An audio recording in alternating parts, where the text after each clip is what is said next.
Hey, wait.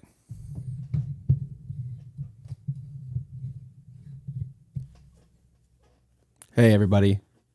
It's Angela Floor, the lazy writer, and this is the fourth installment of our series, Read to Succeed, where we strive to read every day because we know it's good for us. This is, like I said, the fourth addition to this series, and that means we're reading the fourth short story. So we're reading Emma Cline's Los Angeles.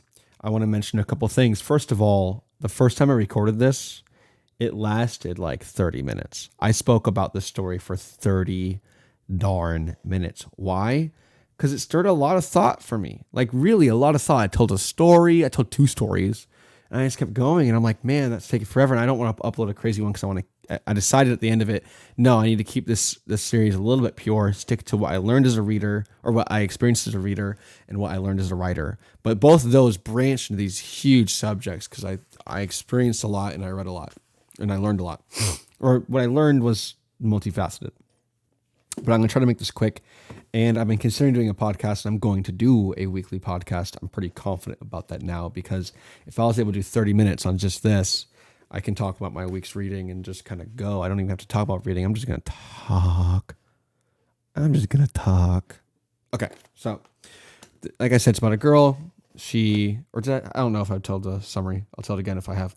It's about a girl or a woman. She moves to Los Angeles to be an actress, and it's her encountering the evils of men, her encountering her own kind of insecurities and idea of beauty standards kind of mingled with the beauty standards of the society as a whole and men. Did I say men?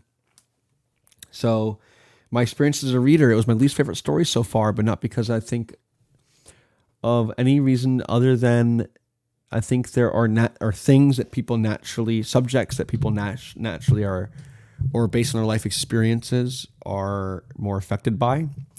So things like death in the cougar and the father relationship in the cougar, things like the father relationship in a family and the idea of family and what it means, and the idea of loss from The Art of Losing. Those are all something that speak to me very easily, right? As a person, they just very easily pop out to me and I'm emotionally engaged. This is a story of a woman encountering the evils of men, at least in large, not exclusively. I'm not saying that exclusively, but in a large part. That's not something that emotionally gets me right away because I'm not a woman, nor am I I guess I'm exposed to the evils of men all the time. But like men, engage with men a lot too. But either way, it didn't get me right away. It just didn't get me right away. But I did enjoy it, and I thought it was well done. I think it is deserving to be in the conversation of whether or not it should be in here. But I don't think it's but even at the writing level, I don't think it's on the same par as the previous ones. I really thought the previous ones are written a little bit better. But she's really a solid writer. I wouldn't say written better, no. I would just say they struggle with themes that are maybe more like less crystallized in the moment and more eternal, I would say, which are something I usually care about more. I know it sounds silly and I might sound like a bad person, but it's true. For me, at least, that's my opinion. You can disagree with me in the comments all you like. So that's my experience. Oh yeah, and also, I'll say this is what I learned as a writer too. So this is kind of mixing them both. So, but as a writer, I remember I was just very distracted by this because it brought up a question to me. So as a writer, every single man, save maybe her instructor for acting instructor, although he was never officially like you engaged with him, you never saw him do anything. It was all talked about like as if like, he was like this. Pretty much every man she meets is just a bad guy. Which I'm fine with that. Honestly, I'm fine with her doing whatever she wants, but it did take me out of the story a little bit because not every guy you meet is a bad guy. Therefore, I constantly thought like, okay, is the next guy going to be bad? Everyone's a bad guy. They're either a pervert. Everyone is described, every bad guy, every guy's essentially a pervert, essentially only cares about women for their looks. Or is a straight up sexual assault or rapist, right? So that kind of took me out of it a little bit because I don't necessarily believe all men are those guys.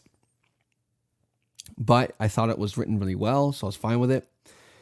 And it brought into a question. So this is what I learned as a writer to consider more deeply whether or not something is I should do something, right? Because this is a female writer writing all bad people male characters.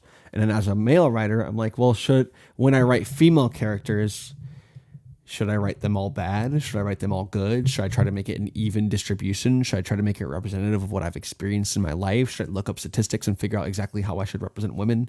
Like it makes me think about the way I represent people who I am not. I'm Asian. I'm white.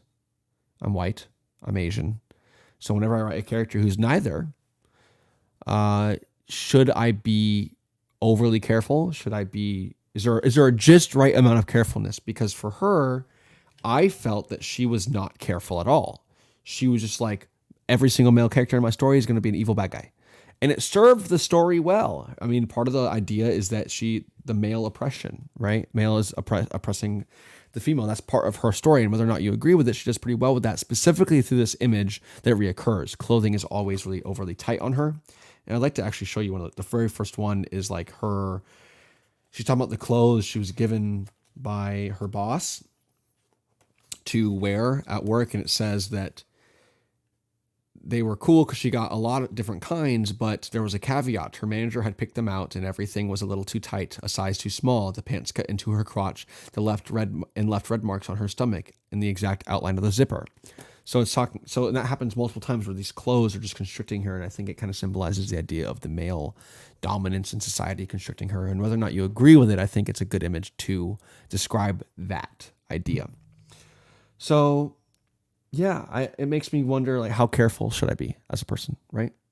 As a writer, how careful are you when writing about what you are? Because she's a woman writing all evil man characters. As a man, would I get away with writing all female evil characters? I don't know. And when I do, how careful should I be and how much should I premeditate those kind of thoughts, right? Well, like I said, I did like a 30, 40-minute video on this already, and I don't want to talk too much on it. But like I said, I'm going to do a podcast. Expect that maybe at the end of this week. But I liked the story. The next one we're reading is, we just read Los Angeles. I liked how short it was too. The last two were pretty long. Now we're reading Unearth from Grain. Okay, so I read the first paragraph and it sounds interesting. I will see. And I'm sorry if I'm not so excited. I'm trying to be more relaxed, right? We're trying to be chill here. If you don't like these chill vibes, then you can leave. All right. Well, that's about it for me. Hope y'all have a wonderful day. I am Andrew LaFleur, the lazy writer, out.